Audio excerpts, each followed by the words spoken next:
వాతావరణం, టెంపరేచర్ ఎక్కువగానే ఉంది. ఇప్పుడు ఎలాగో సమ్మర్ కదా. సరే ఏంటి పోలీస్ కస్టడీలో వంశీ అసలు పదవి ఇవ్వట్లేదట.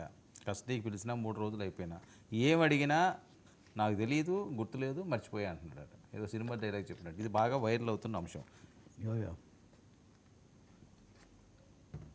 అదే అదుర్సు ఆయన తీసిన సినిమా లాగా ఉంది అంటున్నారు కదా ఇది. అవును. ఐ డోంట్ లైక్ పంచకట్టు, ఐ డోంట్ లైక్ అని పాట పాడతారు కదా చారి. అవును.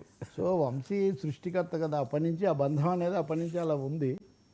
సహజంగా వీళ్ళలో చాలామంది అంటే కొంతవరకు మళ్ళీ ఇప్పుడు ఉదాహరణకు 3 ఫోన్లు ఉన్నాయి అంటే దాన్ని ఒప్పుకున్నాడని, అతను ఆ సత్యవర్ధన్ అనే అతను మా ఇంట్లో ఉన్నాడు అనే విషయం ఒప్పుకున్నాడని పాక్షికంగా ఒప్పుకుంటున్నాడు. అతను తనే చేయించాడనేది ఆయన ఒప్పుకోవట్లేదు. ఇప్పుడు ఇందాక చెప్పినట్టుగా లింక్ ముఖ్యంగా ఇప్పుడు జగన్ను కలుసుకున్నాను అనేది కూడా ఒప్పుకున్నాడు అంటారు. అందులో పెద్ద ఆశ్చర్యం ఏది, ఒక తమ పార్టీ నాయకుడు మాజీ ముఖ్యమంత్రిని కలుసుకోవడం కూడా పెద్ద మనమేమి అనూహ్యమైన విషయంగా చెప్పలేం. కానీ బట్ వంశీని గట్టిగానే పోలీసులు వెంటబడుతున్నారు.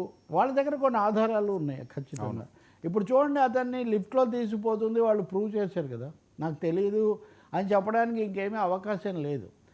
ఇంకోటి, ఆయన మా ఇంట్లో ఉన్నాడు కానీ నాకు తెలియలేదు అంటే మరి ఇంతగా వ్యవహారాలు నడుపుతూ ఇన్ని పథకాలు, ఇన్ని వర్గాలను నడిపే వ్యక్తులు, ఇన్ని ఆదాయాలు పొందేవాళ్ళు తమ ఇంట్లో ఎవరున్నారో తెలుసుకోకుండా అసలు చీమ కూడా రాలేదు కదా ఇలాంటి ఇళ్లలోకి.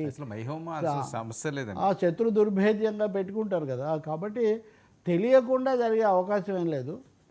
అది ముందు మెల్లగా బయటకు వస్తారా లేదా అది వేరే విషయం. కోర్టులో ఆ కేసు నడుస్తూనే ఉంటుంది. చాలా ఆశ్చర్యం ఏమంటే వర్మ, ఎప్పటి పరిస్థితి ఎలా ఉంటుందో, రాజే కింకరుండే రాజా. కానీ వంశీ యొక్క ప్రధానమైన కోరిక ఏమంటే సెల్లులో నన్ను ఒక్కరినే పెట్టకండి, నాకు ఎవరినన్నా తోడుగా పెట్టండి అని. అంటే వీళ్ళు ఒక్కొక్కరు ఎంతమందినైనా చాలా అసహాయులుగా చెలరేగిన వాళ్ళు, అన్నీ నడిపించిన వాళ్ళు, తోడుగా ఒకరుంటే కనీసమైన భద్రత, కనీసమైన సాక్ష్యం ఉంటాయేమో అని. అంటే వ్యవస్థలు అలా తయారయ్యాయన్నమాట. అవిశ్వాసాలు, అపనమ్మకాలు, అభద్రత.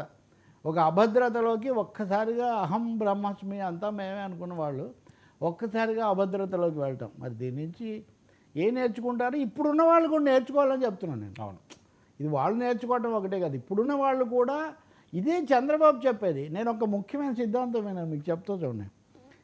చంద్రబాబు నాయుడు ఎందుకు తొందరపడట్లేదు అంటే తప్పనిసరిగా తన తర్వాత లోకేష్ వస్తాడు. ఇప్పుడు ఇవన్నీ చేస్తే మళ్ళీ వీటి స్పైరల్ ఎఫెక్ట్ మళ్ళీ రేపు కూడా వస్తుంది కదా.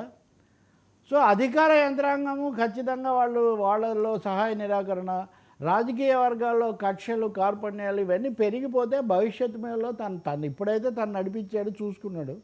రేపు పొద్దున ఇవన్నీ చేయగలరో లేదో కొంచెం స్లోగా పోదాము అనే ఒక ఆలోచన చేసాడంటారు. కానీ మీరు ఇందాక అన్నట్టు ఇటు పవన్, ఇటు లోకేష్ వీళ్ళ మధ్యలో ఆయన మెల్లగా వెళ్ళే అవకాశం లేనట్టుగా ఉంది. స్పీడప్, వాళ్ళు యాక్సిలేటర్ నొక్కుతున్నారు. ఈయన స్పీడ్ బ్రేకర్ వేద్దాం అనుకుంటే వాళ్ళు యాక్సిలేటర్ నొక్కుతున్నారు. ఇంకా అది అయిపోతుంది అంతే. సరే, వంశీ ఏం చేస్తారో ఇంకా ఆ కస్టడీ టైం అది అయిపోతే కానీ తెలియదు. ఇంకోటి కస్టడీ టైం అయిపోయింది సార్, అయిపోయింది, వేరే కేసు పెట్టారు కదా. ఇంకోటి ఏమో భూములు ఇట్లాంటి చాలా వాటిలో పెట్టే అవకాశం ఉంది. 13, 18 కేసులు ఉన్నాయంటున్నారు. కాబట్టి ఇది కొన్ని వారాల పాటు ఇది ఇలా రొటేట్ అవుతూ ఉంటుంది. కృష్ణమురళి కూడా అంతే. హైకోర్టు ఏమన్నా జోక్యం చేసుకుంటే మనం చెప్పలేం. కానీ ఏం చేసుకున్నా హైకోర్టు కూడా బూతులు తిట్టడం అన్నదాన్ని ఖచ్చితంగా వాళ్ళు తప్పు పట్టి ఉన్నారు ఇదివరకు.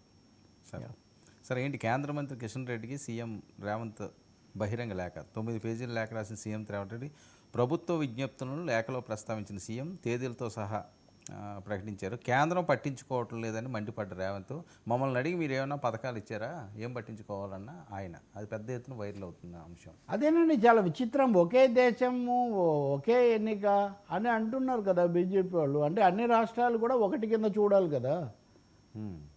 కానీ రేవంత్ రెడ్డి ఢిల్లీ వెళ్ళి ప్రధానమంత్రిని కలిసి వస్తే అటు బీఆర్ఎస్